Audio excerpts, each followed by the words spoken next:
In this video, I am going to describe in detail the difference between the roots of Kundalini energy, pranic energy, and sacred sexual energy. You're going to discover why Kundalini activation is mainly pranic or sacred sexual energy and not Kundalini energy.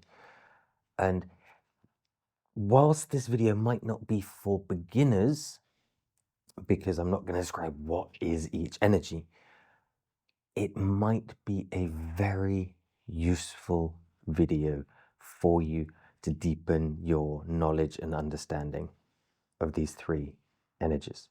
There is, of course, the fourth energy, the light body, but that is outside the physical body. Okay, so we have three roots for the energy. We have the genitals. The genitals are the root of the sacred sexual, the tantric energy. And in some of the sutras, it talks about this energy being the Kundalini energy. This is wrong. We also have connected to the genitals, the sacred sexual energy, the heart. So whilst for a lot of men, not in every case, this is a generalization, whilst in men, it is easier to stimulate this energy from the genitals. It is easier, again, generalization, not in every case, it is easier for women to start by activating this from the heart. It can be vice versa. It can be both. The second root is the Muladhara, the perineum. This root stimulates pranic energy. And then we have the third, which is the Kundalini. This energy is from the root chakra at the base of the spine, just as it says in all the texts. So how do we activate them, and why is Kundalini activation not activating the root, as in Kundalini energy? Because Kundalini energy is very, very difficult to activate. Why? Because it has no muscle, it has no pump, as it were, to stimulate it. The other two are very easy, and the other two work with, or can work very easily through activations of people moving your energy for you. If you take, let's start with the pranic energy here. If you just tense your perineum a couple of times and release, for people who can feel the subtle energies, you'll start to feel like a livening up of that area, a little buzzing of the area. And then we can, using the bandhas, mula bandha, etc., we can lock that and pull the energy. That's pranic energy, that's chi. Chi can be done in different ways. There are the qigong exercises, the neigong exercises, and then we have the yogic exercises. Both are moving chi and prana. We then have the sacred sexual energy. So this requires an emotional allowance. It's much like the orgasm. The orgasm has very, very little to do with physical stimulation. It's all emotional or energetic. That's why people who are very connected to their energies can learn to orgasm in seconds, whilst people who are very disconnected from their true sense of being might never have an orgasm in their life, even with sex. Or it's why it can take women 40 minutes to orgasm during sex, and well, most men never orgasm during sex, they just ejaculate, but that's another topic. But so the sexual energy, you have to focus your attention on the heart, on the genitals. And then when you've got that focus there, you've opened your emotions, you can then tense the genitals, which will get that channel moving. And you'll notice the energy has a different frequency than if you just do the perineum. Now, obviously, I'm not going into Qigong methods here and pulling energy through the body, and we're just talking about the start of this stuff. So these two energies are very there. So if you go to an energy healing session, the most typical energy to be pulled around your body is the pranic energy. If you are a person that lies down in the session and you can connect to the emotions and release and be open and feel that sexual nature within you generally, normally, naturally, you will connect to that sexual energy during a session. These can be taught, and they are taught. And on our other channel, the Golden Tantra, we talk specifically about the tantric, the sacred sexual energy. But then we have this Kundalini energy. The Kundalini energy is exceedingly difficult to stimulate, to awaken, to arouse, to activate, to whatever you want to call it, because there is no pump, there is no emotion that's going to get you there. So you could say there's like 3 levels. We have the first level, Prana. We could they could liken this to Pran Kundalini. We can then say Chit Kundalini is more the sacred sexual energy. That's not a direct definition. It's just sort of likening it to the 3 levels of Kundalini. And then you have Para Kundalini, which is the true Kundalini, which is the activation of the energy in the spine. So how do we activate this energy in the spine? Well, very simply, you have to deeply connect to your essence, to your energetic state. It is the only way for talking about self-activation. It is the only way to get that to flow by itself. For someone who has not activated this energy themselves and cannot control the flow of this themselves, they are not going to be able to activate that energy in other people. So anyone who says they've done Kundalini activation or do Kundalini activation or pranic healing or whatever name, whatever brand you wish to use, it really doesn't matter. If they have not awakened that spinal energy in themselves, they are not going to be able to do it in another person. And most people have no idea, most facilitators have no idea about what I am telling you in this video. They just have no clue. The amount of people that say, oh, Kundalini energy is life force energy. But life force energy is prana. Life force energy is chi. It's not Kundalini energy. When you activate your Kundalini energy, that Shakti rising from the spine, you're not going to be like in demo videos, flipping around and moving and energy orgasms. And those are the pranic energies. Those are the sacred sexual energies. When the Kundalini energy activates, you are just going, you have to let it take over. And when it takes over, everything in your physical body just goes, your mind has to close down.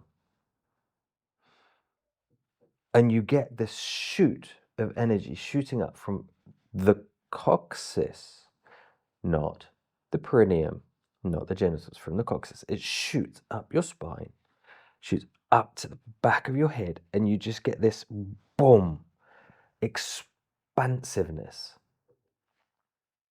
as you hit the brain coming into balance. It keeps going, and you hit consciousness, and you are just there in a state that you can't really move. If you keep activating it more and more and more, your spine becomes magnetic in nature, and you will get stuck to whatever you are. If you're sitting in a chair, you will get stuck to the chair. If you're lying on the floor, you will get stuck to the floor. To a point that if you try and push off, you can't. You're stuck there.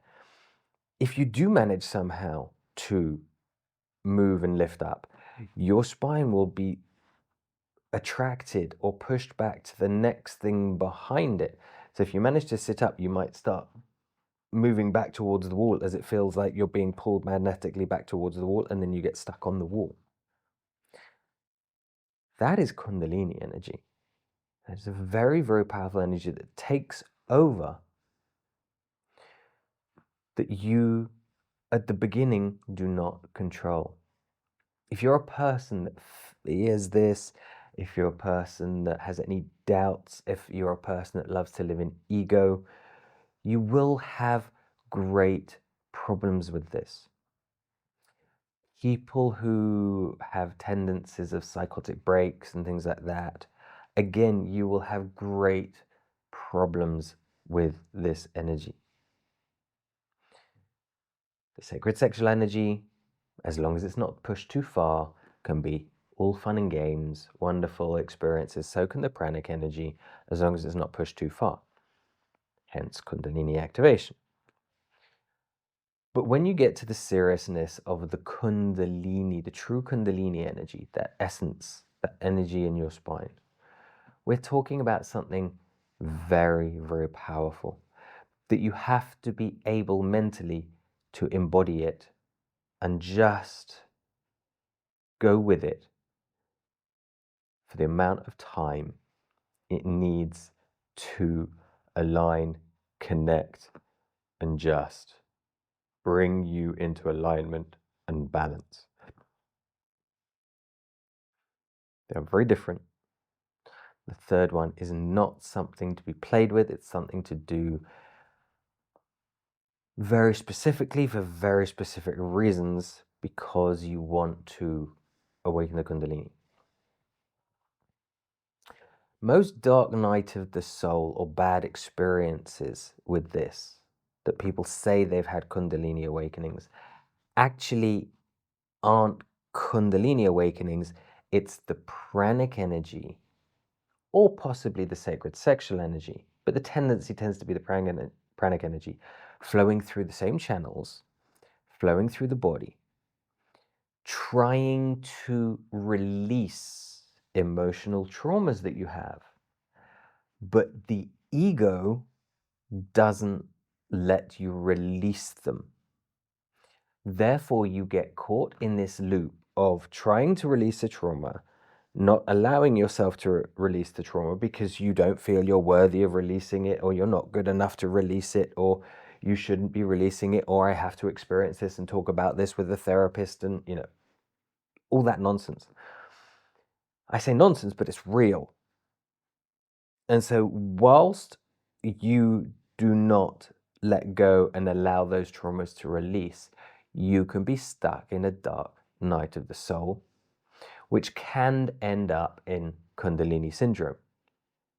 The other way that you can end up in Kundalini Syndrome is if your energies, your Ida and Pingala, your electric and magnetic flows of energies, are not in balance, which can cause different side effects. In my trainings, we do this all the exercises, all the energies, whether it's the self-study, the 52-week course, the integral energy program, where you learn to balance these energies over time, or within the 3-month one-on-one intensive, where I activate them for you again over time, so we can then intensively activate everything at the end and let everything flow. They will be balanced that way. If you do not keep them in balance, this is when side effects can happen. This is when you can do damage, whether it's energetically, whether it's electrically or magnetically. With this stated, if you're a person that is not of complete sound mind and your brain, the organ, is not fully stable, you do run the risk of psychosis, mental breakdowns when doing this practice. It is not a game. If anyone says what they do is completely safe, then first of all, they don't know what they're doing. Second of all, they're most likely just playing around with pranic energy. And third of all, yeah, it's not. There are risks to this. Now, I'm not trying to scare you away from doing this if you really want to, because there are risks involved in crossing the street. There are risks involved in driving a car. There are risks involved in walking down the stairs. You can slip. There are risks in everything. What's the point of doing this? Well, if you want to experience consciousness rather than just a robotic, mundane life, that's quite a good reason to do it. But you have to be fully prepared and fully committed to doing it. Click that like button. What do you think about these descriptions? Can you relate to them? Have you experienced the sacred orgasmic sexual energy? Have you experienced the pranic energy?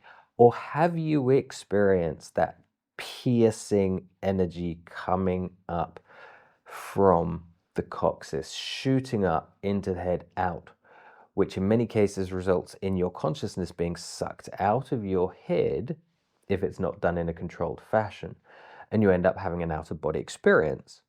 Has that happened to you? Have a think about it. If you've ever been to an energy healing session, or the next time you go, or whatever, by whatever name it's called, when the facilitator or practitioner or whatever starts moving your energy around, see where it comes from. See, is it flowing down the arms and down the legs and around the body?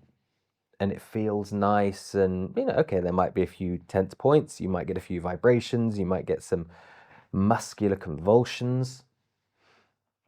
That's pranic energy. When have you had an orgasm? That's the sacred sexual energy. Or have you had this experience that it is this piercing energy flowing from the coccyx up to the spine, where you basically have not been able to move, your spine has become magnetically charged, and your consciousness has been sucked out the top of your head? Which one happened? It doesn't matter what they claim they do. These are the three differences. If you know any facilitators and you've been to their sessions and they claim they do Kundalini activation, and it's all about, they show you these demos of how people move and things like that, send them this video. See what they say. Share your comments down below. Share this with those people, with your friends, with anyone who you think will find this, who is interested in energy healing and energy work. And remember to subscribe to the channel. I'll see you in another video.